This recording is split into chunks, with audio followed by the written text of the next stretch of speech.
Incheon Airport went deathly silent when two trembling hands caught a $5,000 trench coat. A tiny voice whispered, "Please, pretend to be our dad. That man is hurting mommy." The air in Incheon Airport smelled like jet fuel and fear. Amara gripped her passport. 2 months in Korea was 2 months too long. She just needed to get the twins back to Africa. But a heavy hand slammed onto her shoulder. "If you aren't my mistress, you're a corpse." Director Kong sneered, his guards blocking the gate. "Choose." "I choose my children," Amara hissed. Slap. The sound cracked like a gunshot. As Amara stumbled, the crowd froze. No one dared to interfere with a man like Kong. But when Kong reached for her again, he realized the twins were gone. 10 feet away, the 4-year-olds had found a shield. A towering figure in a black coat standing by the window. He was a shadow made of steel. "Please," the girl sobbed, clutching his sleeve. "Pretend you're our dad. Make him stop." Kong Dae, the king of the Seoul underworld, looked down. His breath hitched. He wasn't looking at strangers, he was looking at a mirror. They had his jaw, his fire, and his eyes. 5 years ago, Africa. The math was instant. They were his. Kong Dae turned, his cold mask shattering as his gaze locked onto Amara. "Amara?" His voice rumbled like thunder. Director Kong laughed, oblivious. "Who the hell are you? Move, or you're next." Kong Dae didn't speak. He pulled off a black leather glove, revealing the gold signet of the Glass Dynasty. The guards went pale. Kong Dae stepped forward, shielding the twins like a predator protecting its own. "You laid a hand on the mother of my children," he said, his voice a death knell. "Today your blood stains this floor. Tomorrow, your entire lineage dies with you. Before the ground beneath me shattered, I have one simple request. Tell me in the comments where you're listening from. Every city, every quiet room matters. This story lived in the shadows for 5 years, and I want to know how far my voice finally travels now that I found the courage to speak. What I'm about to share is a betrayal that hit me at home. The kind of evil that doesn't wear a mask, but hides behind a smile you once loved. But remember, on this channel, we aren't just a creator and a listener. We are family. I'm in the comments with you because we're in this together. If you believe in loyalty and protecting your own, hit that subscribe button. Welcome to the Glass Dynasty. The air in Incheon International Airport was thick with the scent of jet fuel, sterile floor wax, and expensive perfume. But for Amara, it smelled like a trap. Every step she took across the polished marble floor felt like walking on a tightrope over a canyon. She gripped her passport until the edges crinkled against her palm, the sweat from her skin making the paper damp. 2 months in Korea was 2 months too long. It was 60 days of looking over her shoulder, 60 nights of jumping at every shadow that danced across her bedroom wall, and 60 mornings of wondering if this would be the day the past finally caught up to her. She looked down at the twins, her heart swelling with a painful, protective heat. At 4 years old, they were the only bright spots in a world that had grown cold and gray. They clutched her hands, their small fingers trustingly entwined with hers, oblivious to the storm brewing just behind the boarding gate. She just needed to get them through that gate. She just needed to get them back to Africa. Back to the only sun that didn't feel like it was shining on a crime scene. But as she reached the final security checkpoint, the atmosphere changed. The bustling noise of travelers, the rolling of suitcases, and the overhead announcements seemed to fade into a muffled hum. A heavy, manicured hand slammed onto her shoulder, spinning her around with a force that nearly knocked her off her feet. "Did you really think you could run from me, Amara?" The voice was like a serrated blade across silk. She didn't need to look up to know it was him. Director Kong stood there, his expensive suit perfectly tailored, but his eyes were bloodshot with an obsessive, manic fever that no amount of money could hide. Behind him, fursuited guards stepped forward in a synchronized movement, blocking the boarding gate like a wall of unyielding stone. The travelers around them began to scatter, sensing the sudden spike in danger, leaving a wide, hollow circle around the confrontation. "You're making a scene, Kong," Amara hissed, her voice trembling but her eyes burning with a defiance she had spent years cultivating. She pulled the twins closer to her legs, feeling them tremble against her. "I am making a statement," Kong sneered, leaning in so close she could smell the expensive cognac on his breath. You belong to me. I brought you here, I gave you a life, and I gave you a job. You think you can just pack up and disappear back to your little village? You belong in my bed or you belong in the ground. If you aren't my mistress, Amara, you're a corpse. Choose. The ultimatum hung in the air, cold and heavy. Amara looked at the gate, then back at the man who had turned her sanctuary into a prison. She thought of the 5 years she had spent mourning, the 5 years she had spent raising these children in silence, and the strength it had taken to even step foot in this country. I choose my children, she said, her voice dropping to a low, steady vibration. And I choose to never see your face again. The silence that followed was deafening. For a heartbeat, the entire terminal seemed to hold its breath. Then, the crack of a hand against skin echoed through the hall like a gunshot. Slap. The force of the blow snapped Amara's head to the side. Her vision blurred, stars dancing in the periphery of her sight, as she stumbled back against a cold, steel pillar. The sting was immediate, a searing heat that bloomed across her cheek, but the humiliation was deeper. The crowd gasped. 100 phones were raised as travelers began recording the spectacle, but no one moved. No one dared to interfere with a man who carried himself with the arrogance of an untouchable king. Amara tasted copper in her mouth. She leaned against the pillar, gasping for air, her hand instinctively going to her face. Through the ringing in her ears, she heard Director Kang's boots clicking on the floor as he stepped toward her again, his fingers clawing the air as if reaching for her hair to drag her back. You'll learn? Kang growled, his voice distorted by rage. I'll make sure you learn. But as he lunged forward, he suddenly stopped. His eyes widened, scanning the immediate area. The space beside Amara was empty. In the chaos of the blow and the ringing silence that followed, the twins had vanished from her side. Where are they? Kang barked at his guards, his obsession shifting into a frantic panic. Find them. Now. 10 feet away, the twins weren't looking for a hero. They had spent their short lives learning that heroes were things that lived in books, not in the harsh light of reality. They were looking for a shield. In the sea of terrified onlookers and indifferent strangers, their eyes locked onto a man standing by the massive floor-to-ceiling windows. He was a towering figure wrapped in a black trench coat that seemed to absorb the light around it.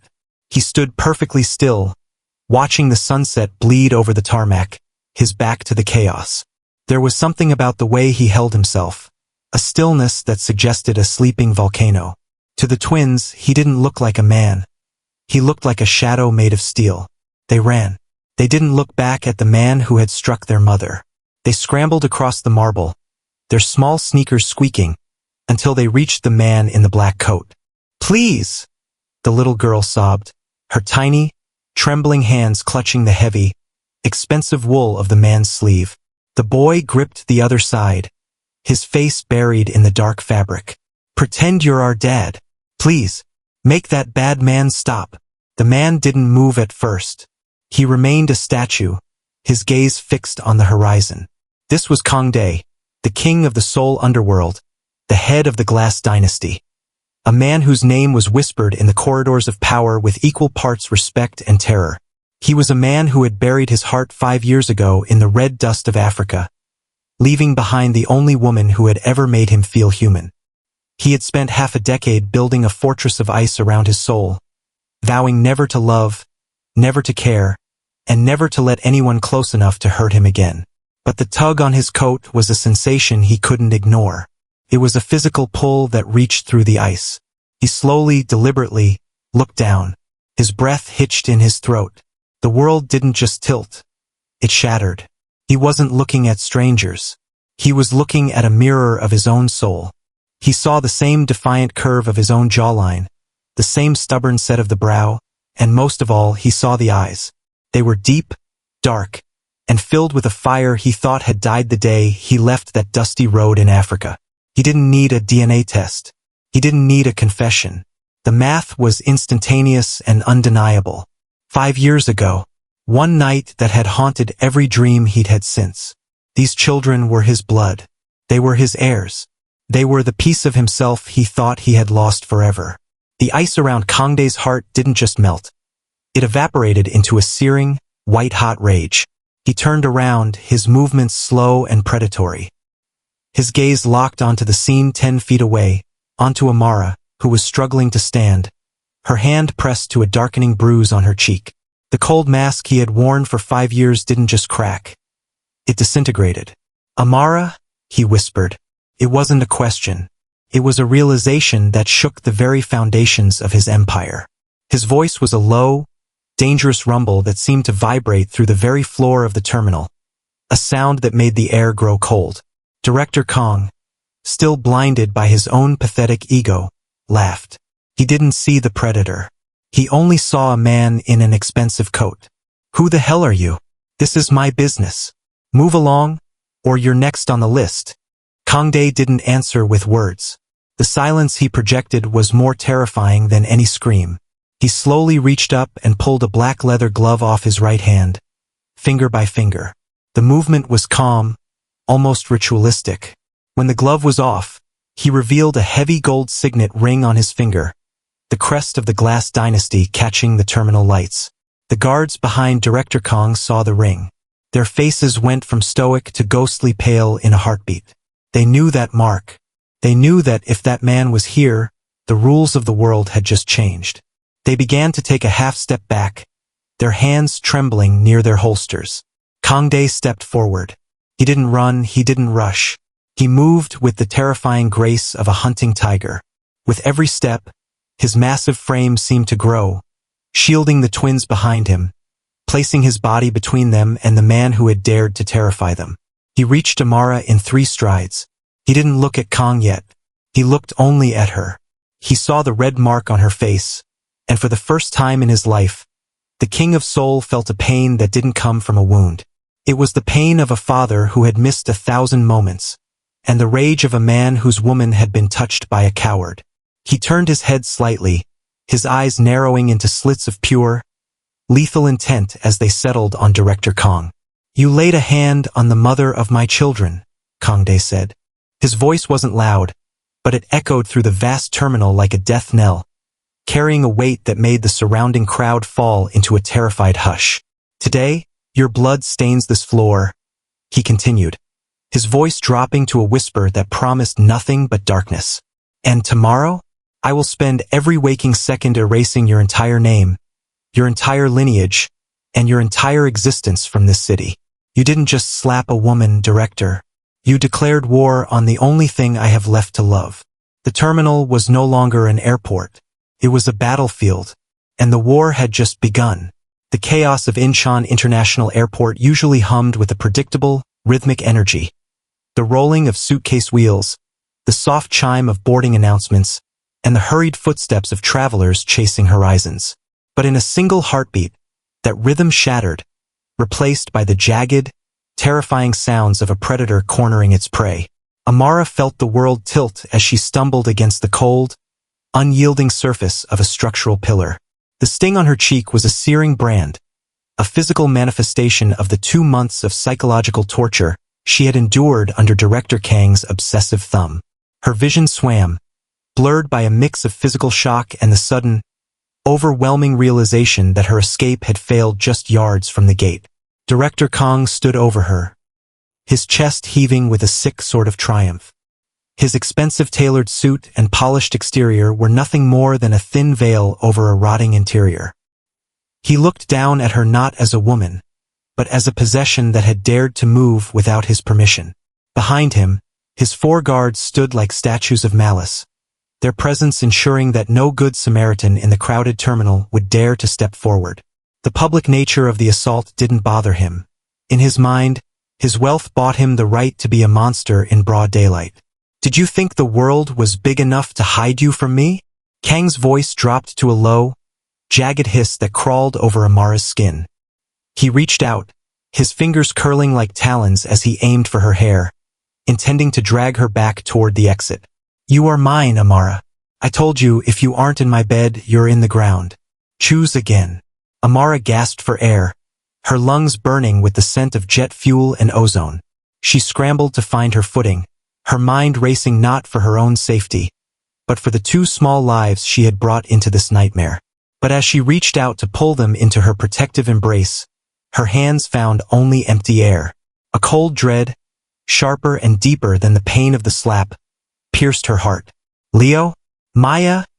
she whispered, her voice cracking. In the panic seconds following the slap, the twins had done what children of trauma often do. They had looked for a fortress. They didn't understand the complex politics of the Seoul underworld or the terrifying reach of Director Kang's influence. They only understood that their mother, their entire world, had been struck down. They saw the blood on her lip and the tears in her eyes, and they ran. They didn't run toward the exits or toward the security guards who stood frozen by the sheer weight of Kang's authority. They ran toward the only thing in the terminal that felt more solid than the floor beneath them. Standing near the floor-to-ceiling windows, framed by the dying orange light of a Korean sunset, was a man who seemed to exist in a different atmosphere than the rest of the world. He was a towering figure wrapped in a black cashmere trench coat that seemed to drink the light around him. He stood perfectly still, watching a massive jet taxi across the tarmac, his posture radiating a terrifying, absolute stillness. To a stranger, he looked like a wealthy executive or a silent titan of industry. To the twins, who had spent their lives sensing the vibe of danger and safety, he looked like a mountain. Leo and Maya reached him in a flurry of small sneakers and gasping breaths. They didn't hesitate. They didn't care about social boundaries or the cold aura of death that surrounded the man. They saw a shield, and they threw themselves against it. Maya, her dark curls bouncing and her face streaked with tears, grabbed the heavy wool of the man's sleeve with both hands. Leo pressed himself against the man's leg, his small frame shaking with a quiet, suppressed sob. "Please." Maya's voice was a jagged, high-pitched plea that pierced through the muffled hum of the terminal. It was a sound of pure, unadulterated vulnerability. "Please, pretend to be our dad. Please. That bad man. He's hurting Mommy." The man did not flinch. He did not move for what felt like an eternity. He remained as unyielding as the glass he was staring through. This was Kang Dae, the man they called the Ghost of Seoul, the king of a dynasty built on glass and blood. For 5 years, he had operated in a world of silence, his heart a locked vault buried in the red soil of a continent thousands of miles away. He had trained himself to ignore the world, to see people as chess pieces or obstacles, never as souls. But the tug on his coat was a sensation he hadn't felt in a lifetime. It was a physical pull that reached through the layers of his tailored armor and the calloused skin of his soul. It was a frequency he recognized, not because he had heard it before, but because it felt like it was coming from inside him. Slowly, with a deliberate, agonizing precision, Kang Dae lowered his gaze. The world stopped. The polished marble, the screaming travelers, the distant hum of engines. Everything went gray. Kang Dae felt a physical jolt, a phantom pain in his chest that felt like a rib snapping. He wasn't looking at 2 random children in distress. He was looking at a legacy. In the girl's face, he saw the curve of a jawline he had traced with his thumb 5 years ago in the humid heat of a Lagos night. In the boy's eyes, he saw a reflection so familiar it made his breath hitch in his throat. They were deep, dark, and filled with a smoldering fire that matched the one currently turning his blood to liquid magma. They were his eyes, the same eyes that looked back at him from the mirror every morning before he put on his mask of ice. The math wasn't a calculation. It was a realization. 5 years. Africa. The woman who had vanished before the sun rose. Every vow he had made to never love, every wall he had built to ensure he would never be vulnerable again, disintegrated into fine white ash. "Dad," Maya whispered again, her grip tightening on his sleeve, her eyes wide with a desperate, crushing hope. "Please, just for a minute." Kang Dae didn't answer her with words. He couldn't. His throat was a desert of unspoken regrets. Instead, he placed a large, steady hand on top of Maya's small head. It was a gesture of ownership, of ancient, primal protection. His touch was cold from the winter air, but his presence was a sudden, roaring heat that pushed back the fear. He turned his head slowly, his profile as sharp as a diamond-edged blade. 10 yards away, he saw the scene that had brought his children to their knees. He saw Amara. She was on the floor, her hand pressed to a cheek that was already beginning to swell, her eyes searching the crowd with a frantic, soul-deep terror. And he saw the man standing over her, the man who had dared to touch what belonged to the king of the Glass Dynasty. The transformation in the terminal was instantaneous. The air didn't just grow cold.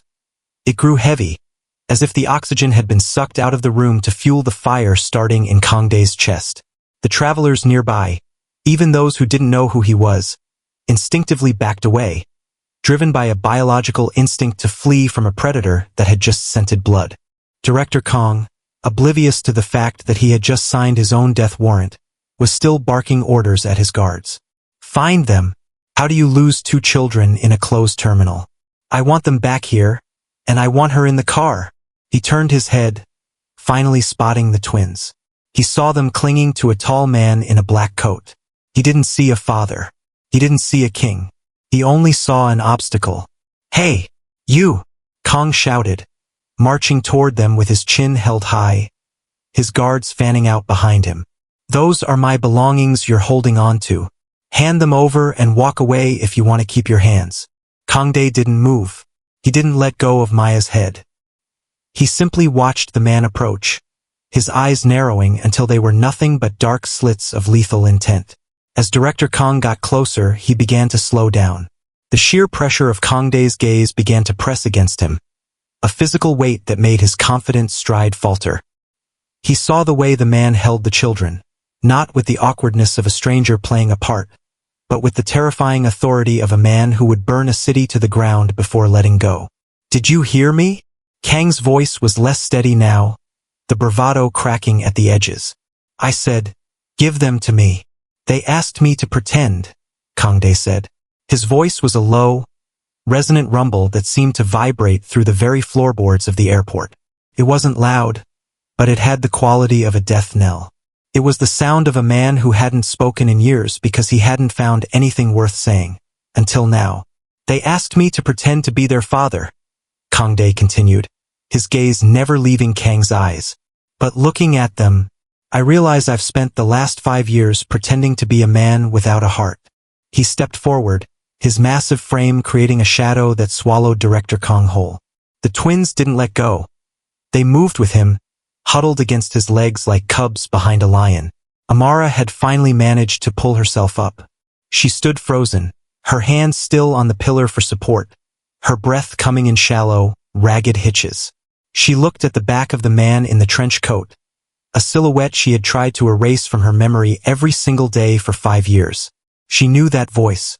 She knew that posture. Kangdae? She whispered, the name barely more than a breath of wind. Director Kang's face went from a flush of anger to a pale, sickly gray.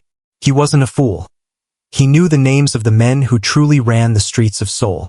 He had heard of the man who operated in the shadows of the Glass Dynasty. He looked at the signet ring on the hand resting on Maya's head, a heavy, gold and onyx crest that he had only seen in pictures meant to warn people of who never to cross. You're him, Kong stuttered, his guards instinctively reaching for the weapons hidden beneath their jackets. I am the man whose children you terrified, Kangdae said, his voice dropping to a whisper that promised nothing but pain.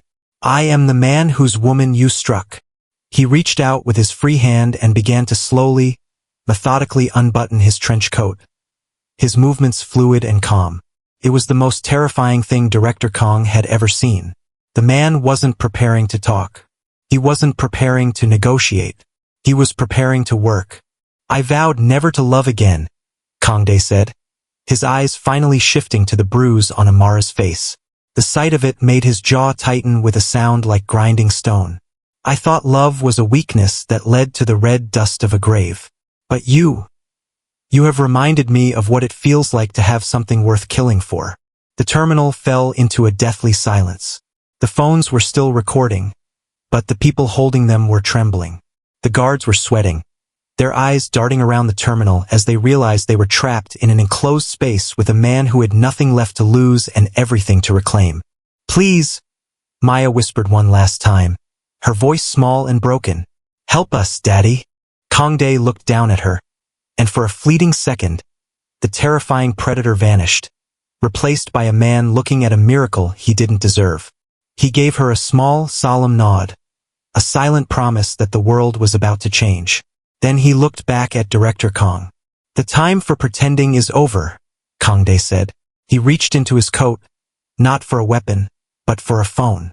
He didn't dial, he simply tapped a single button. "Close the airport," he commanded, his voice cold and final. "No one leaves. And bring me the man who thinks he can touch the Glass Dynasty and live to tell about it." The terminal lights flickered as the security systems began to override, the heavy shutters at the gates beginning to groan as they lowered. The airport war hadn't just begun. It was already over. Director Kong didn't know it yet, but he was already a ghost. Amara took a step forward, her legs weak, her heart screaming. She didn't know if she should run to him or run away. She didn't know if he was her savior or her greatest fear returned to life. But as Kangdae turned his body to fully face the threat, keeping the twins tucked safely behind his back, he caught her eye. In that look, there was no apology. There was no explanation. There was only a dark, possessive promise. He had spent 5 years in the cold, and he was finally, violently coming home. The first shot hadn't been fired yet, but the air was already heavy with the scent of spent brass and old blood. The ghost of Seoul had been awakened by the whisper of 2 children, and heaven help anyone standing between him and the family he had just rediscovered. The vast, vaulted ceiling of Incheon International Airport seemed to shrink, the air compressing until it was thick enough to choke on. The ambient noise of 1,000 travelers, the rolling suitcases, the distant chime of flight updates, the frantic chatter, fell into a vacuum of absolute, suffocating silence. Time didn't just slow down, it died. In the center of that hollow world stood Kangdae, a man who had built an empire of glass and steel on the bones of his enemies. And yet, in this moment, he felt the foundation of his entire existence tremble. He felt the heat of the 2 small bodies pressed against his legs, their tiny fingers white-knuckled as they clung to the expensive wool of his coat. Their plea, pretend you're our dad, was still vibrating in the air, a frequency that had bypassed every defense he had spent 5 years constructing. Kangdae slowly, with the deliberate precision of a man disarming a bomb, turned his body away from the window. He moved with a heavy, predatory grace, his shadow stretching long across the polished marble floor until it touched the feet of the man who had dared to cause this chaos. As he turned, his gaze first fell upon the children. Up close, the resemblance wasn't just a suggestion. It was an accusation. He looked at the boy, Leo, whose jaw was set with the same stubborn, quiet fury that Kangdae saw in his own reflection every morning. He looked at the girl, Maya, whose dark, curling hair and tear-streaked face carried a beauty that hit him like a physical blow. But it was their eyes that stopped his heart. They were deep, obsidian pools flecked with a golden fire, eyes that belonged to the Glass Dynasty. They were his eyes. The math of the universe, usually cold and logical, suddenly became a roaring fire in his brain. 5 years. A humid, moonlit night in Lagos. A woman who had tasted like starlight and vanished before the sun could witness their sin. Then he lifted his gaze. Amara was 10 feet away, frozen in a half-kneeling position against the steel pillar. Her hand was still pressed to her cheek, where the angry red mark of Director Kang's palm was darkening into a bruise. Her hair was disheveled, her breathing ragged, but her eyes, those wide, amber eyes he had searched for in every crowd across 3 continents, were locked onto his. The world tilted on its axis. The cold, sterile terminal vanished, replaced for a split second by the memory of red dust, the scent of jasmine, and the distant sound of the Atlantic crashing against the shore. 5 years had passed since he had walked away from her to protect her from the blood on his hands. And yet, seeing her now, it felt like not a single second had ticked by. The mask of the ghost of Seoul, the ruthless, unfeeling king of the underworld, didn't just crack. It shattered into a million jagged pieces. Amara? His voice was a low, fractured rumble. It wasn't the voice of a mafia boss giving an order. It was the voice of a man who had finally found the air he had been denied for half a decade. The name tasted like ash and honey on his tongue. Amara's breath hitched, a soft, broken sound that echoed in the unnatural quiet. She looked at him, really looked at him, and he saw the moment of recognition hit her like a tidal wave. She saw the man she had loved in the dark, the man she had waited for until hope turned into a weapon she used against herself. She saw the father of the children she had raised in the shadows, fearing that his world would eventually come to claim them. She didn't move. She couldn't move. She was a statue of grief and shock held together by the sheer force of her will. Director Kong, a man whose ego was far larger than his intellect, mistook the silence for hesitation. He stepped forward, his face flushed with a petty, dangerous rage, his guards fanning out behind him like vultures sensing a kill. He didn't see the cosmic shift that had just occurred. He didn't see that the man standing before him was no longer a stranger, but a god of vengeance reclaiming his throne. "I don't know who you think you are, old man," Kong sneered, his voice grating against the heavy silence. "But those kids are coming with me, and the woman belongs to me. You've got 5 seconds to step away before my men turn that pretty coat into a shroud. Move!" Kangdae didn't blink. He didn't even look at Director Kong. His eyes remained fixed on Amara, absorbing the sight of her, the pain of her, the reality of her. He felt Maya's small hand tremble against his palm, and the protective instinct that surged through him was unlike anything he had ever felt. It wasn't the calculated protection of an asset or the strategic defense of a territory. It was the primal, soul-deep roar of a father who realized his blood had been spilled while he wasn't there to stop it. Slowly, Kangdae reached up. With a movement so smooth it was terrifying, he pulled the black leather glove off his right hand. He did it methodically, finger by finger, his gaze never wavering from Amara. When the glove was off, he tucked it into his pocket, revealing a heavy gold signet ring on his 4th finger. The crest, a shattered diamond held in the claws of a dragon, glinted under the terminal's fluorescent lights. Behind Director Kong, the lead guard gasped. The man's hand, which had been resting on the holster at his hip, suddenly went limp. He had seen that ring before. He had seen it in the nightmares of men who tried to cheat the Glass Dynasty. He knew that the man in the black coat wasn't just anyone. He was the king. "Boss!" the guard whispered, his voice trembling as he stepped back, trying to put distance between himself and Director Kong. "Boss, we need to leave. Now, that's him." "Shut up," Kong barked, his obsession blinding him to the cliff he was about to walk over. He turned his attention back to Kangdae, pointing a trembling finger. "I don't care who he is. I am Director Kong. I run this sector. Give me the kids." Kangdae finally shifted his gaze. When his eyes landed on Director Kong, the temperature in the terminal seemed to drop 20 degrees. It wasn't just a look of anger. It was a look of absolute clinical erasure. To Kangdae, the man standing before him was already dead. He was just a ghost who hadn't realized his time was up. "You speak of ownership," Kangdae said. His voice was a soft, lethal whisper that carried to the furthest corners of the boarding gate. "You speak of mistresses and corpses. You speak as if you have power in a city that I built with the blood of men 10 times more capable than you." He took a single step forward. The twins didn't let go. They moved with him, their small frames shielded by the sheer mass of his presence. 5 years ago," Kangdae continued, his voice growing deeper, more resonant, "I left a piece of my soul in the dust of another continent because I thought I was too monstrous to keep it. I spent 60 months convincing myself that I was alone, that I was the last of my line, that the fire in my blood would die with me." He stopped just 3 feet from Director Kong. The guards were now openly shaking, their eyes darting toward the exits, calculating if they could outrun the shadow of the Glass Dynasty.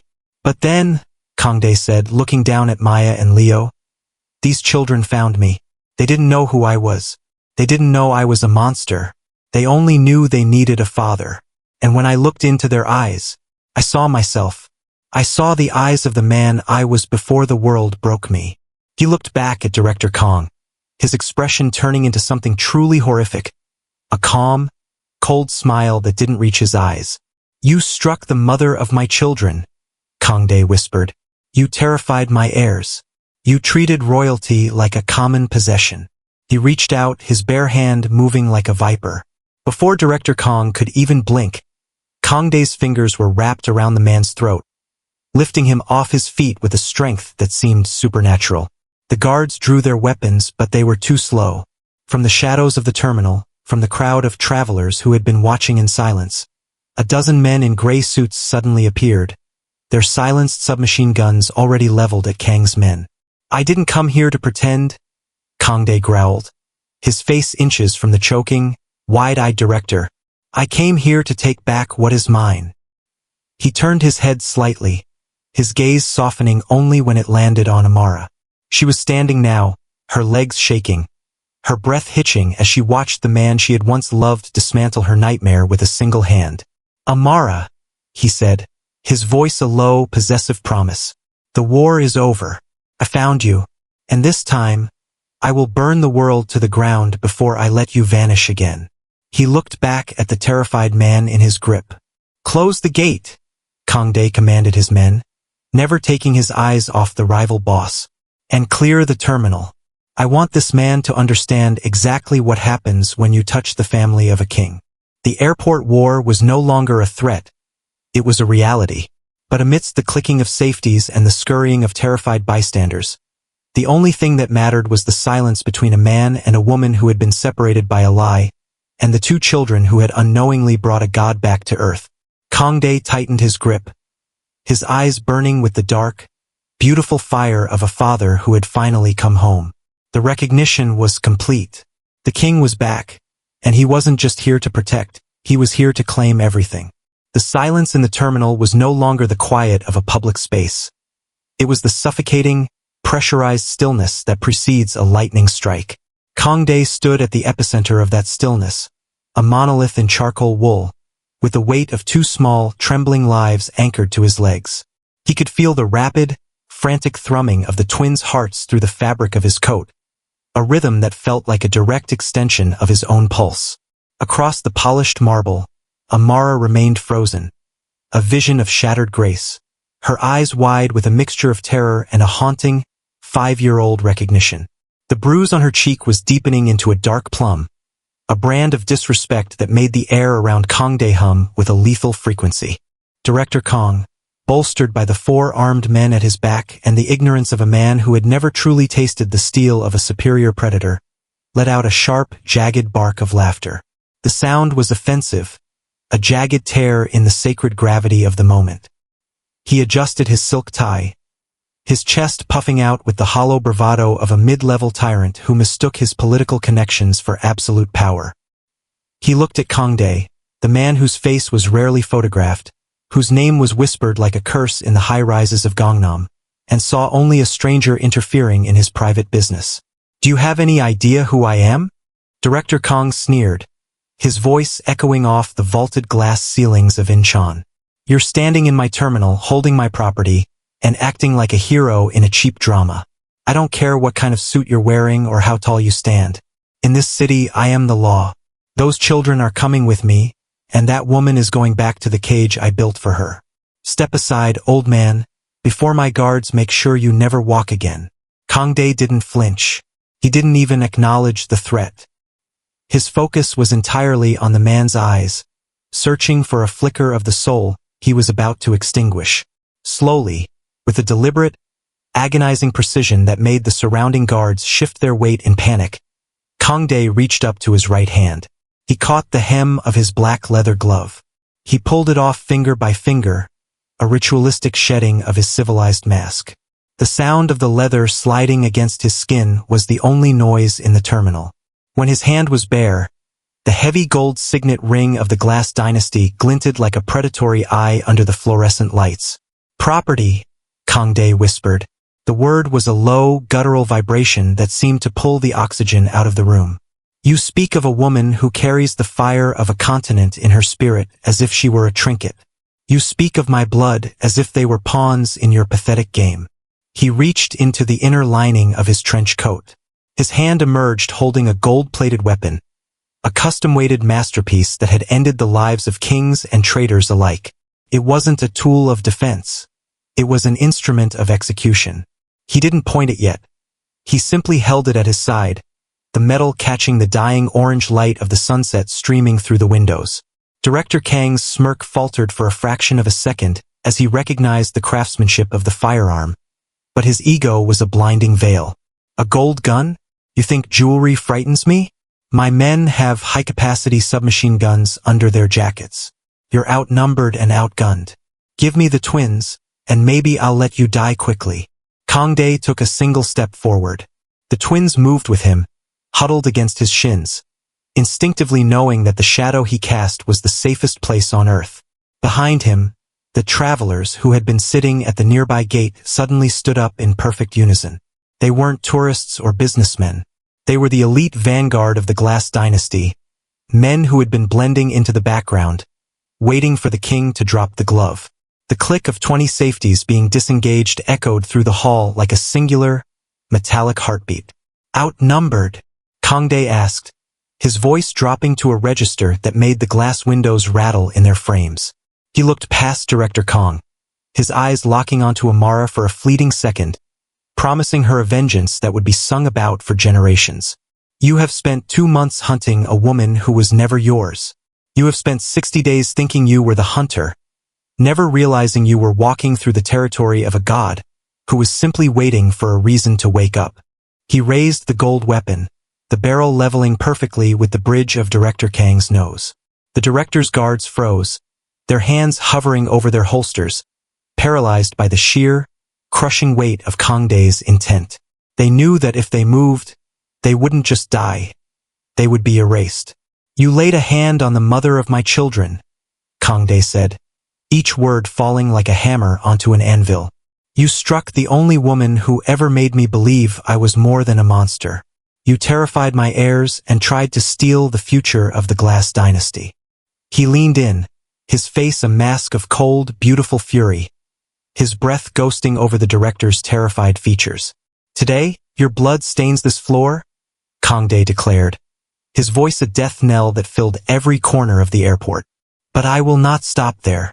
Before the sun rises tomorrow, your syndicate will be ash. Every warehouse you own will burn. Every bank account you have will be emptied.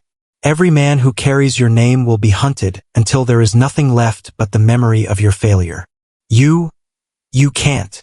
Kang stammered, his bravado finally dissolving into a puddle of raw, pathetic terror. He looked around at his guards, but they were already backing away, their eyes wide with the realization of who they were facing. They knew the signet ring now. They knew the gold gun. They knew the ghost of Seoul had returned, and he hadn't come for a conversation. I can? Kang Dae whispered, the corner of his mouth twitching into a dark, lethal smile. Because I am the man who has nothing to lose and everything to protect. You thought you were fighting a man. You are fighting a father. He turned his head slightly, his gaze softening only when it landed on the twins. Leo, Maya, close your eyes. Count to 10. When you open them, the bad man will be gone, and we are going home. As the children squeezed their eyes shut, burying their faces in his coat, Kang Dae looked back at Director Kong. The mercy in his eyes had vanished, replaced by a void that swallowed the light. The declaration is made, Kang Dae said, his finger tightening on the trigger. Your syndicate dies today, and you die first. The terminal erupted, not with a shout, but with the deafening, synchronized roar of the Glass Dynasty claiming their prize. The airport war had begun, and the world was about to learn exactly what happens when you touch the woman belonging to a king. Amara watched through tears as the man she had loved 5 years ago in the dust of Africa transformed into the storm that would save her, his gold weapon flashing like a vengeful sun in the heart of the terminal. The time for pretending was over. The king was home, and he was drenched in the blood of his enemies. The air in Terminal 2 didn't just break. It detonated. The moment Kang Dae's finger tightened on the gold-plated trigger, the artificial civility of Incheon International Airport vanished, replaced by the raw, metallic roar of the Glass Dynasty. For 5 years, Kang Dae had been a ghost haunting his own life, but as the first muzzle flash illuminated the cold marble of the concourse, the specter became a god of war. Down! Kang Dae's voice wasn't a shout. It was a command that vibrated through the marrow of everyone present. With a fluid, practiced motion that spoke of 1,000 violent encounters, he dropped to one knee, sweeping the twins into the protective hollow of his massive frame. He didn't just pull them close. He unbuttoned the heavy, $5,000 charcoal trench coat and wrapped it around Leo and Maya like a shroud of Kevlar and wool.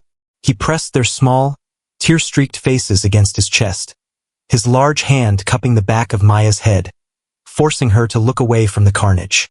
"Eyes closed," he whispered, his voice incredibly steady amidst the rising cacophony.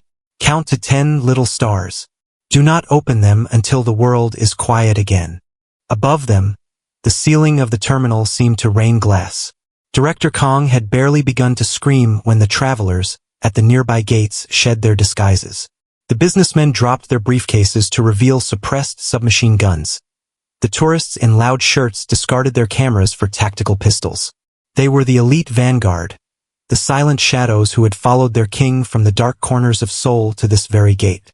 The first volley was surgical. Director Kang's 4 guards, men who had spent their lives bullying the weak, found themselves facing the apex predators of the underworld. The lead guard didn't even have time to clear his holster before 3 rounds from a Glass Dynasty operative took him off his feet. The sound was a rhythmic, percussive thud, the muffled pop-pop-pop of high-end suppressors mingling with the panicked shrieks of civilians fleeing toward the exits. Amara was huddled against the steel pillar, her hands over her ears, her eyes wide as she watched the man she once knew as a gentle lover in Africa transform into a shield of iron. She saw the way Kangdae stayed perfectly still, a rock in the center of a blood-red river. He didn't care about the bullets whining through the air or the shards of decorative glass slicing through the atmosphere. His entire universe had shrunk to the size of the 2 children trembling against his ribs. Director Kong, realizing too late that he had brought a knife to a nuclear standoff, scrambled backward, his expensive leather shoes slipping on the polished floor. "Kill him!" he shrieked, his voice cracking with a coward's desperation. "I'll pay 10 times your salary. Just kill the ghost." But there was no one left to hear him. His guards were already slumped against the check-in counters, their blood blooming like dark, exotic flowers across the white marble. The Glass Dynasty moved with a terrifying, synchronized grace, fanning out to create a perimeter around their king. They didn't just return fire. They dismantled the opposition with the cold efficiency of a factory line. Kangdae felt a hot sting across his shoulder, a stray round grazing the fabric of his coat. But he didn't flinch. He couldn't. If he moved, the gap in his armor might expose the boy whose jaw matched his own, or the girl who smelled like the jasmine of her mother's homeland. He tightened his grip, pulling the twins so close he could feel the frantic, bird-like thrumming of their hearts. 6, 7.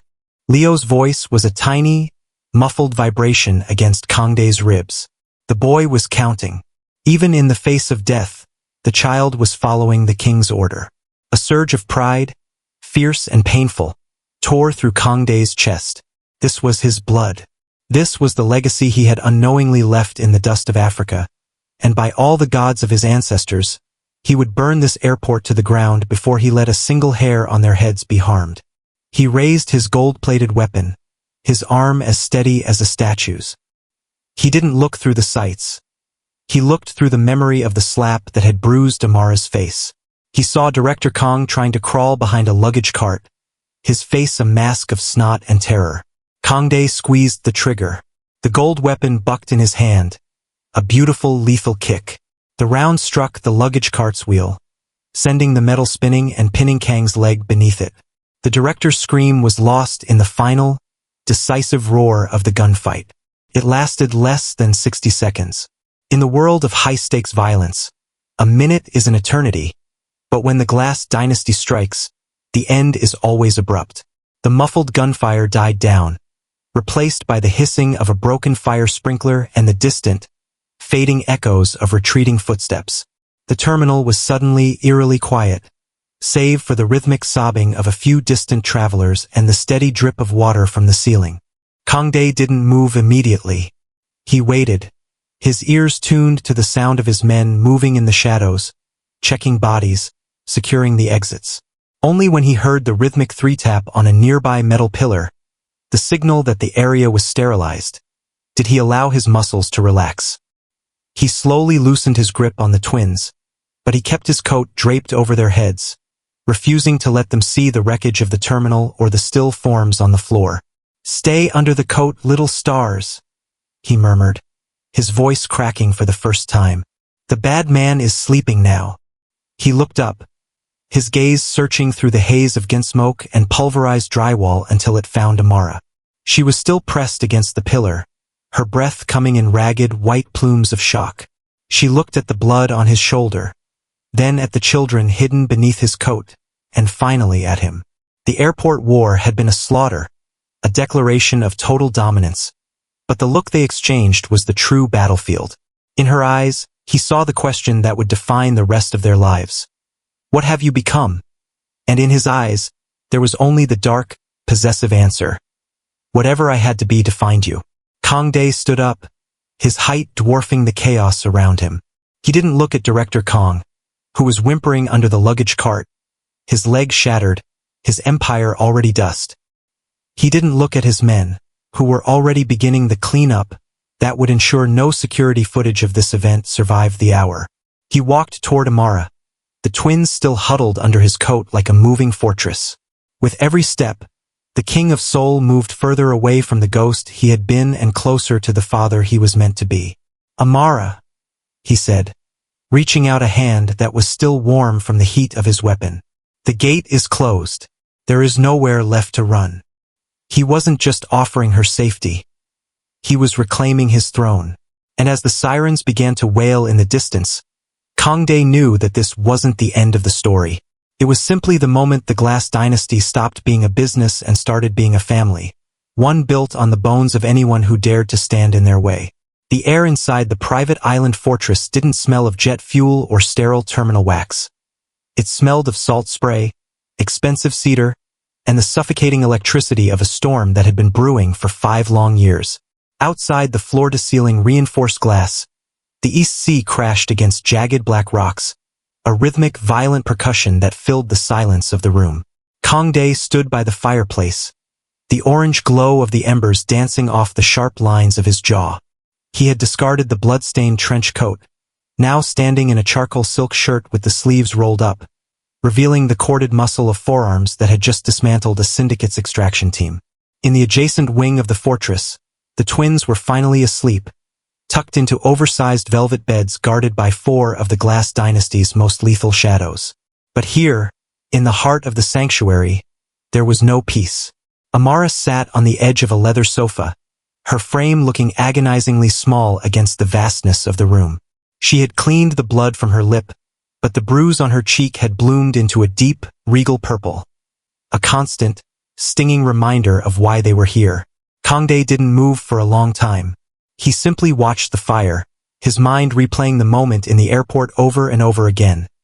The feel of 2 small hands catching his coat, the way their eyes had mirrored his own obsidian fire. The silence between them was a physical weight, a bridge made of glass that felt like it would shatter if either of them breathed too heavily. 5 years, Amara, Kang Dae finally said. His voice was a low, resonant vibration that seemed to pull the heat out of the fire. He didn't turn around. "I spent 60 months scouring the globe. I burned through informants on 3 continents. I followed ghosts and shadows, convinced that the woman I loved had simply decided I wasn't worth the darkness I carried." He finally turned, his gaze locking onto hers with a possessive intensity that made the air in the room turn thin. "But I wasn't just looking for a woman. I was looking for a ghost. I didn't know I was looking for a dynasty." Amara looked up, her amber eyes shimmering with a mixture of exhaustion and a fierce, maternal defiance. "You were never supposed to find us, Kang Dae. That was the point of the silence. That was the point of the red dust and the thousands of miles of ocean between us." Kang Dae took a slow, predatory step toward her. The boss was gone, replaced by a man whose entire world had been fundamentally rewritten in a single afternoon. "They have my eyes. They have the signet of my soul written into their features. You kept my heirs in a village while I sat on a throne of glass, thinking my bloodline ended with me." His voice dropped to a jagged whisper. "Why? Why didn't you tell me I had a son? Why didn't you tell me I had a daughter? Because look at where we are." Amara stood up, her voice cracking the heavy silence of the fortress. She gestured wildly at the armed men visible through the security monitors, at the gold-plated weapon resting on the sideboard, and at the sheer, cold lethality of the man standing before her. Look at what happened today. My children, *our children, had to hide behind a man with a gun while blood stained the floor of an international airport. I didn't flee from you because I stopped loving you, Kangdae. I fled because I loved them more. She stepped closer, her trembling hands reaching out as if to touch him, then pulling back at the last second. I knew who you were. Even in Africa, even when you were just a man with a kind smile and a dangerous shadow, I knew the world you belonged to. I knew that if the Glass Dynasty found out you had heirs, they wouldn't see children. They would see targets. They would see leverage. I wanted them to have a life where they didn't have to count to 10 while men were dying around them. Kangdae flinched, a rare, microscopic crack in his armor. The image of Leo muffled against his ribs, counting while the suppressed gunfire popped like deadly bubbles, was a blade in his heart. He reached out, his large, calloused hand finally cupping her bruised cheek with a tenderness that seemed impossible for a man of his reputation. You thought you were saving them from me? He murmured, his thumb brushing over the dark mark left by Director Kong. But you left them to monsters like him. You thought the ghost of Seoul was the danger. But the danger is a world that thinks it can touch what is mine and live. I did what a mother does, Amara whispered, leaning into his touch despite herself. The familiar heat of him, the scent of expensive sandalwood and something metallic, brought back every memory of that night 5 years ago. The night the heirs of the underworld were conceived in a moment of stolen peace. I gave them a name that meant nothing so they could have a life that meant everything. If I had sent a letter, if I had called, you would have brought us here, to this island, to this fortress, and their childhood would have ended before it began. Their childhood ended the moment that coward laid a hand on you, Kangdae growled, his eyes darkening as the secret heirs transitioned from a shock to a reality he was now ready to kill for. He moved closer, his massive frame towering over her, boxing her in with a terrifying, protective warmth. You say my world is too dangerous for them? My world is them now. There is no Glass Dynasty without those 2 children sleeping in the other room. There is no Kangdae without the woman who kept them alive for 5 years. He leaned down, his forehead resting against hers, his breath hitching. You kept a secret that could have changed the history of this country. Amara, you kept my heart in a box and buried it in Africa. But the silence is over. The airport war wasn't just about Director Kong. It was a signal to every syndicate, every politician, and every rival from here to the border. The king has his heirs. And I will burn every bridge to the mainland before I let you take them back into the shadows. Amara looked into his eyes, the same eyes she saw every morning when she woke up the twins, and realized that the secret was no longer hers to guard. The truth had been spoken in the blood on the terminal floor, and there was no going back.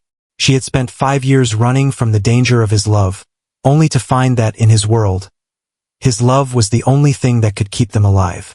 They missed you, she whispered, her tears finally falling, hot and fast. Every time Leo looked in the mirror, he asked why his eyes were so dark. Every time Maya asked for a story, I told her about a king who lived in a palace of glass, far across the sea. Kangdae closed his eyes, a shuddering breath escaping his lungs. The weight of 5 missed years, 5 years of birthdays and first steps and whispered questions, crashed over him. He pulled her into his arms, crushing her against his chest, his hands tangling in her hair, as if he could physically fuse them back together. The king is done living in stories, Kangdae promised into the crook of her neck. From tonight on, they will never have to ask who they are. They are the prince and princess of the Glass Dynasty. And I will make sure the world is a graveyard for anyone who dares to wake them from their sleep. The tension in the room didn't vanish. It transformed. It became the foundation of a new, darker era. The secret was out. The heirs were found. And as the storm raged outside the fortress, the king of Seoul prepared to show the world exactly how far a father would go to protect the throne he never knew he had. The clinical white lights of a private surgical suite, hidden deep beneath the foundations of a shell company in Gangnam, hummed with a low, taunting electricity. Director Kong lay on the operating table, his breath coming in jagged, wet rattles that whistled through the oxygen mask strapped to his face. His right leg was a ruined landscape of shattered bone and torn muscle, the result of the luggage cart that Kang Dae had used as a blunt instrument of justice. But the physical agony, as excruciating as it was, paled in comparison to the corrosive humiliation eating at his gut. He was a wounded animal, backed into a corner of his own making, and a cornered predator was never more dangerous than when it realized its life was already forfeit. He waved away the surgeon who was attempting to administer a sedative. He didn't want the darkness, he wanted the burn. He needed the pain to keep his mind sharp, to fuel the poison he was preparing to inject into the veins of the city. With a trembling, blood-slicked hand, he reached for the encrypted satellite phone resting on the tray beside his bed. His empire was crumbling. His guards were corpses cooling in an airport morgue, and the ghost of Seoul had reclaimed his throne. But Kang Dae had made one fatal mistake.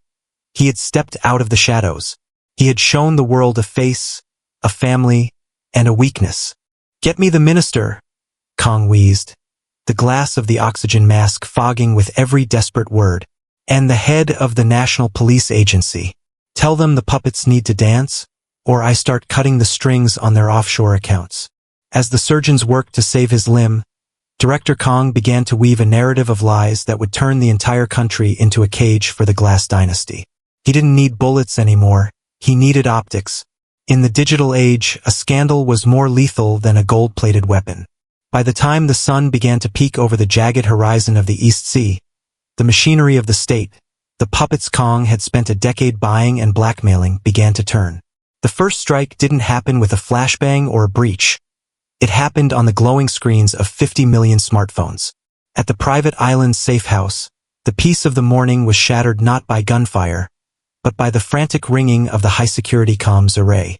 Kang Dae stood in the command center, his eyes bloodshot from a night spent watching the perimeter monitors. He had just finished watching the twins eat breakfast. A quiet, surreal moment of domesticity where he had watched Leo meticulously fold his napkin exactly the way Kang Dae did. The pride he felt was still a raw, aching wound.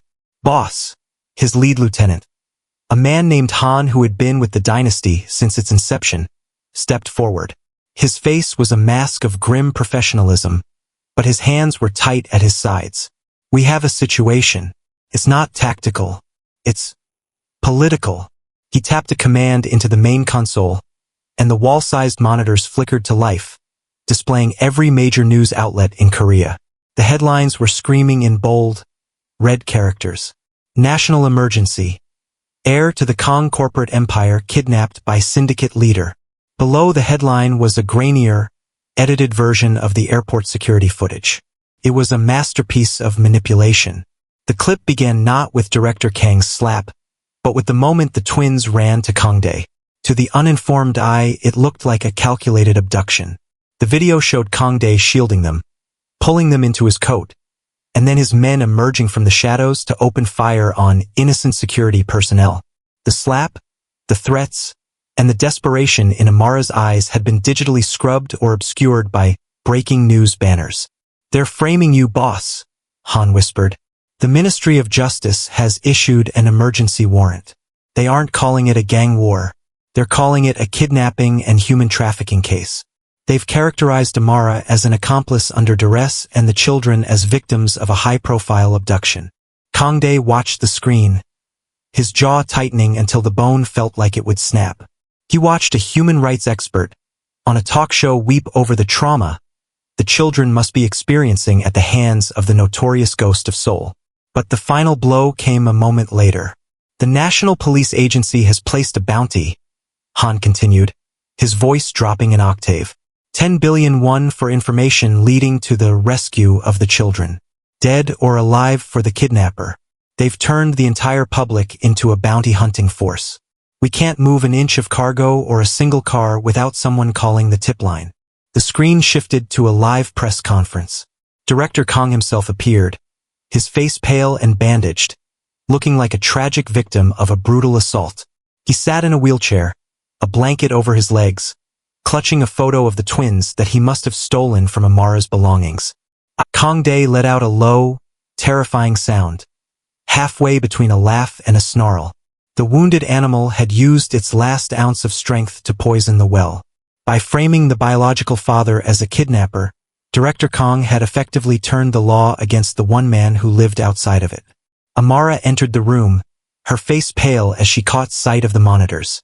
She saw her own face labeled as a person of interest and a suspect in a cross-border kidnapping ring.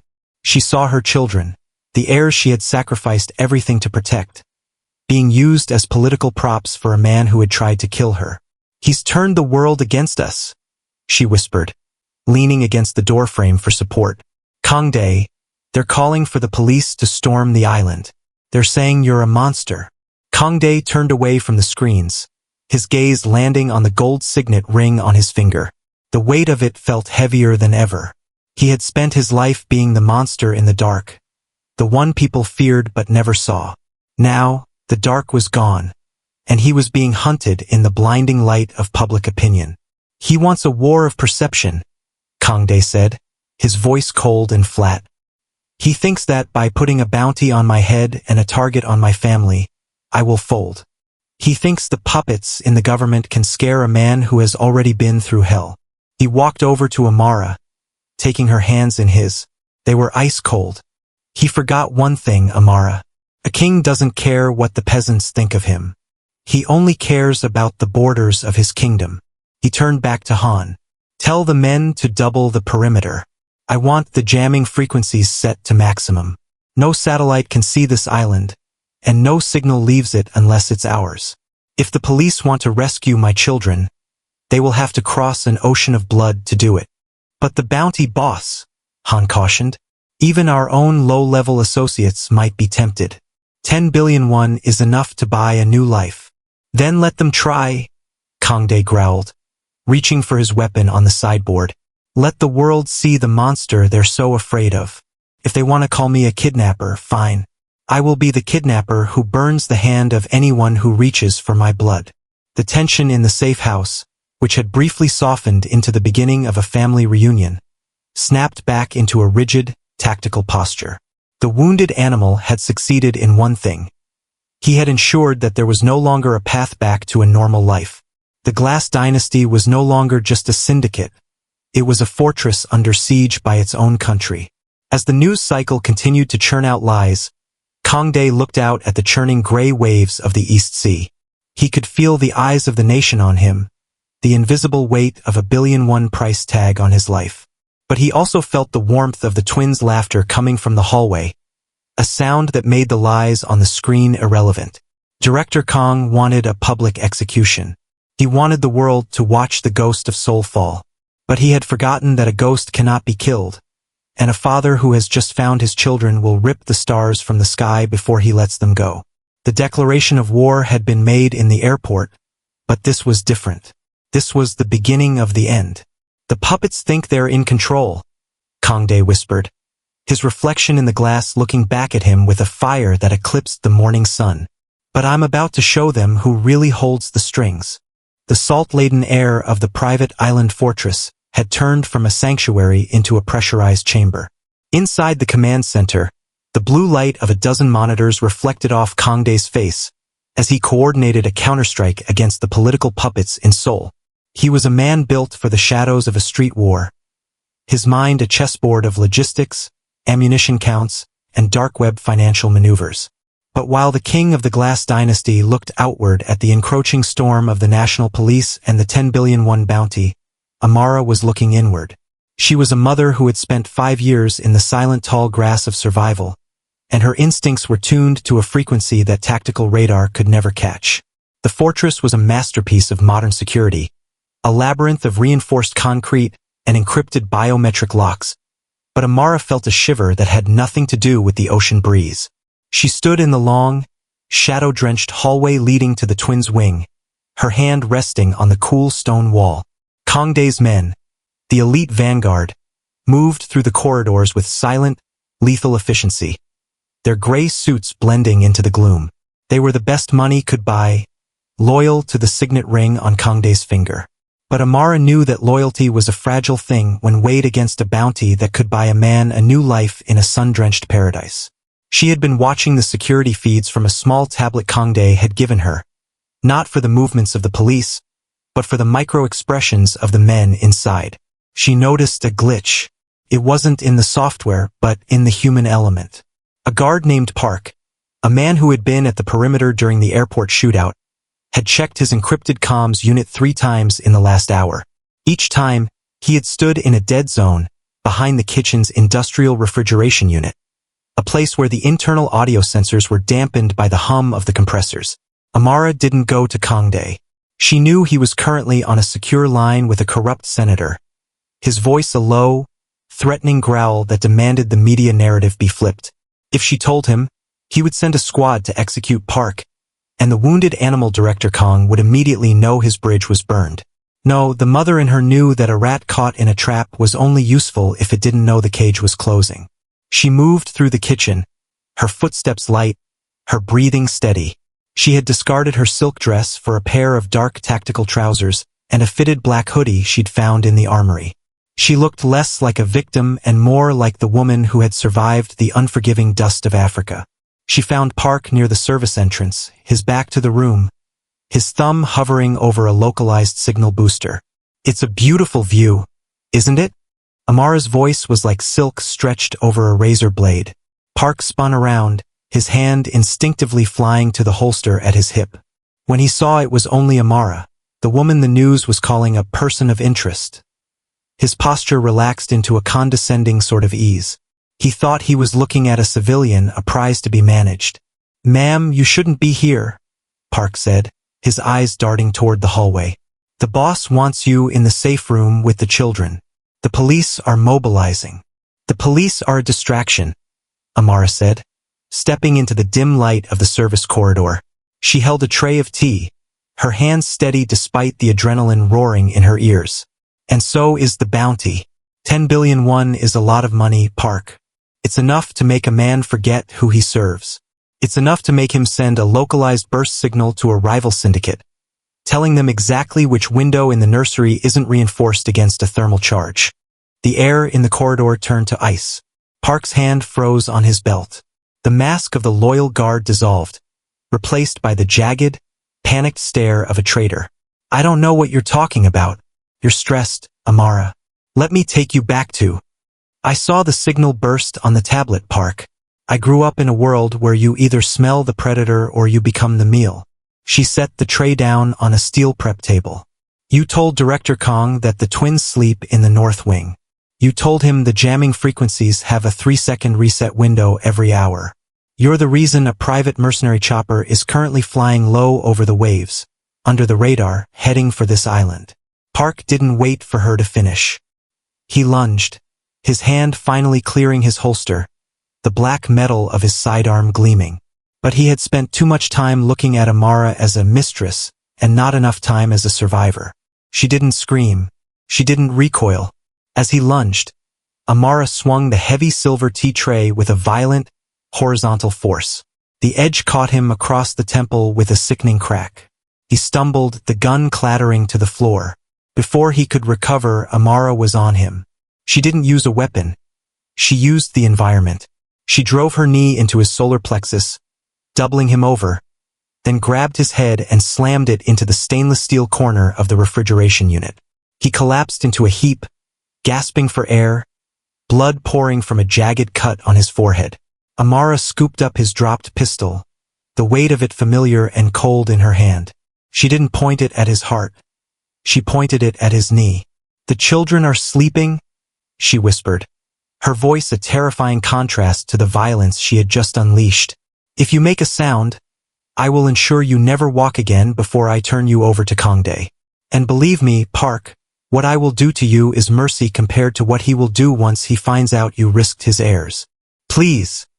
Park wheezed, clutching his stomach. "Kong. He said he'd kill my family if I didn't. The bounty. The bounty bought your soul, but it didn't buy your life," Amara said.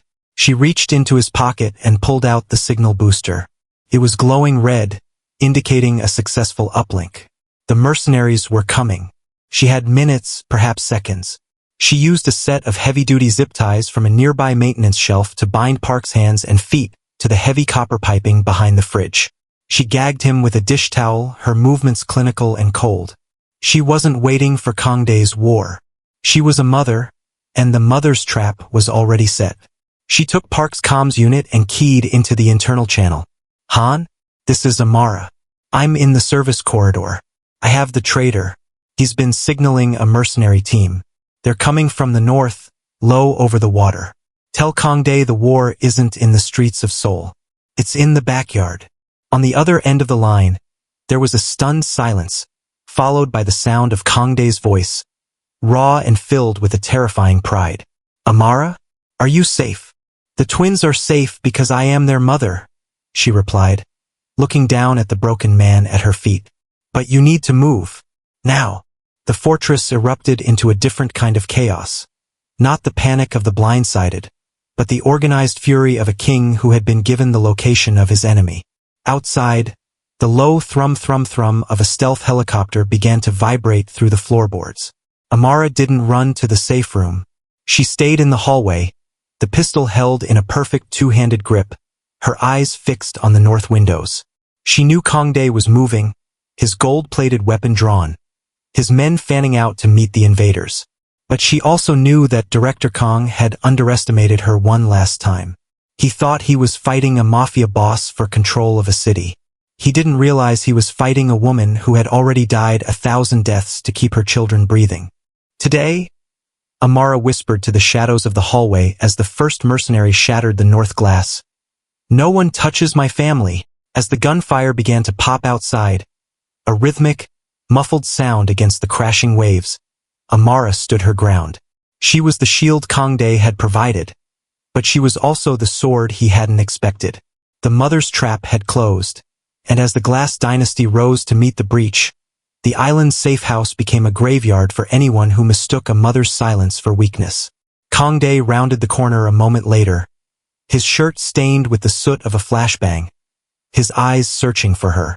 When he saw her standing over the service entrance, the gun steady, the traitor bound, he didn't say a word. He didn't have to. The secret heirs were safe not just because of his power, but because of her fire. The north wing is clear, Kangdae growled, stepping beside her, his presence a towering wall of heat. The chopper is down. I know, Amara said, finally lowering the weapon as her hands began to shake with the come-down of the adrenaline. But the director, he's still breathing. Not for long, Kangdae promised, his gaze locking onto hers. He sent men into our home. He tried to use a spy to touch our blood. The airport war was just the beginning. Tonight, I end the Kang name forever. The fortress was secure, the traitor was caught, and the public bounty was irrelevant. In the heart of the storm, the king and queen of the Glass dynasty stood together, finally united by the realization that their world was dangerous, but they were the most dangerous things in it. The twins slept on, oblivious to the war their mother had just won in the dark. The night air over Seoul screamed with the sound of rotors and the shattering of glass as the Glass dynasty finally came to collect its debt. For 5 years, this city had been a cold, silent cage for Amara, and for Kangdae, it had been a kingdom of ghosts. But as the black tactical helicopters dipped low over the Kang corporate headquarters, the time for silence was over. The skyscraper stood like a needle of light against the dark horizon, a monument to the wounded animal who had tried to turn a nation against a father. Inside the penthouse, the air was thick with the smell of ozone and desperate, failing power. Director Kang sat in his high-backed leather chair, his leg encased in a heavy medical brace, his face a ghostly, translucent white. He had used his puppets, he had used his bounty, and he had used his spies, and one by one, Kangdae had cut the strings. The kidnapping narrative had crumbled within hours, once the Glass dynasty leaked the unedited airport footage to the dark web, showing the world the true face of the man who hid a woman and terrified children. The heavy mahogany doors of the penthouse didn't just open. They were blown off their hinges. Kangdae stepped through the smoke, a vision of absolute, unyielding lethality. He wasn't wearing his trench coat anymore. He stood in a tailored black suit, His gold-plated weapon held with a casual, terrifying familiarity. With a brutal, efficient movement, Kangdae grabbed the director by his collar and dragged him out of his chair. The man let out a pathetic, high-pitched whimper as his injured leg buckled. Kangdae forced him down, kicking his good knee out from under him until the man who had tried to rule Seoul was forced into a humiliating kneel. But Kangdae didn't stand over him to deliver the final blow. Instead, he stepped back, moving to stand behind Amara, his large hands resting possessively on her shoulders. He was the sword, but she was the soul. You spent 2 months trying to break her, Kangdae said, his gaze fixed on the back of Amara's head. You tried to steal the mother of my heirs and turn my own country into a cage for my children. You thought she was a prize to be won. You forgot that she is the only person in this world I answer to. He leaned down, his breath ghosting over Amara's ear. He is yours, Amara. The Glass Dynasty waits for your command. Does he breathe another sunrise? Or do we erase the Kong name from the earth tonight? Director Kong looked up at Amara, his eyes wide with a frantic, soul-deep terror. He saw no mercy in her amber eyes, only the memory of the slap in the terminal and the fear of her children in the dark. He saw the woman who had trapped his spy and outrun his mercenaries. Amara looked down at the man who had made her life a living hell. She thought of the 5 years of silence, the 2 months of hiding, and the fire she had seen in her children's eyes when they looked at their father. She reached out, her fingers brushing the cold metal of Kangdae's gold weapon. She didn't take it. She simply pushed it aside. Death is too quiet for a man who loves the sound of his own voice, Amara said, her voice steady and cold. Let him live. Strip him of his name. Strip him of his wealth. Let the world see the victim for exactly what he is, a coward who hides behind puppets. Let him spend the rest of his life watching the Glass Dynasty rise, knowing that he will never again be relevant enough to even be a shadow in our world. Kangdae's eyes flashed with a dark, proud fire. He nodded to Han, who stepped forward with a tablet, ready to execute the financial annihilation Amara had just commanded. You heard the queen, Kangdae growled, his grip tightening on Amara's shoulders. Erase him. Leave him enough for a bowl of rice and a bed in the gutters. And if he ever speaks her name again, bring me his tongue. As the Glass Dynasty operatives dragged the weeping, broken man out of his own office, the coronation was complete. There was no crown, no ceremony, only a man and a woman standing at the top of the world, looking out over a city that was finally theirs to rule. 5 years later, the black sedan rolled silently through the gates of the massive estate overlooking the Han River. The glass fortress was no longer a place of hiding. It was the heart of the most powerful family in the country. The door opened, and 2 figures stepped out, moving with a synchronized, effortless confidence that silenced the guards standing at attention. Leo, now 9 years old, adjusted the cuffs of his tailored black suit. He had grown tall, his shoulders broadening, his jawline an exact, sharp replica of his father's. He didn't look like a child. He looked like a prince who had spent 5 years being tutored in the arts of strategy and defense. His eyes, still obsidian and gold, scanned the perimeter with a clinical, tactical gaze before he turned to help his sister. Maya stepped out beside him, her long dark curls caught in a silver clip shaped like a dragon. She wore a deep emerald dress that matched the signature colors of the dynasty's inner circle. At 9, she possessed an unnerving, quiet poise. While Leo was the shield, she was the blade. Already fluent in 3 languages and capable of reading a man's intentions before he even spoke a word. Mother is waiting in the garden, Leo said, his voice a low, calm echo of Kangdae's. And father? Maya asked, her eyes sparkling with a mischievous, sharp intelligence. He's in the study with Han. They're discussing the expansion into Singapore. The twins walked together through the grand foyer, their footsteps echoing on the marble floors that had once seen war. They passed the wall-sized portraits of their parents, the king and queen of the underworld, and stopped at the entrance to the gardens. Amara sat at a stone table, a book in her hand, the sun catching the diamond and onyx ring on her finger. She looked younger than she had 5 years ago, the scent of fear replaced by the aura of absolute peace. You're late for your lessons, Amara said without looking up, a small, knowing smile playing on her lips. Leo wanted to check the new security arrivals at the gate, Maya said, taking a seat beside her mother. He thinks the South Wing needs more coverage. He thinks like his father. A voice boomed from the doorway. Kangdae stepped out into the sunlight, his hand resting on Leo's shoulder. The ghost of Seoul was still a legend, a man who commanded thousands with a single word. But here, in the garden, he was simply a man who had finally found home. He looked at his children, the prince and princess of the Seoul underworld, and felt a satisfaction that no empire could ever provide. The world is quiet today, Kangdae said, sitting down and pulling Amara's hand into his. It's quiet because they know better than to wake the dragon, Leo replied, his gaze meeting his father's with an unbreakable, shared understanding. As the sun set over the Han River, casting long, golden shadows over the family that had survived a war to claim their throne, the Glass dynasty didn't feel like a syndicate. It felt like a promise. The heirs were grown, the enemies were dust, and the silence was finally perfectly theirs. Before we part ways today, I want to take a second to look away from the shadows and speak directly to you. Thank you for being here. This journey isn't easy to share, but knowing you're on the other side of the screen makes all the difference. If you haven't told me yet, please drop a comment right now and let me know which city and which country you're listening from. Whether you're in a busy capital or a quiet room halfway across the world, I want to know where you are. I mean it when I say I read every single comment. To me, we aren't just a creator and a listener. We are a family. We are the Glass dynasty and we protect our own.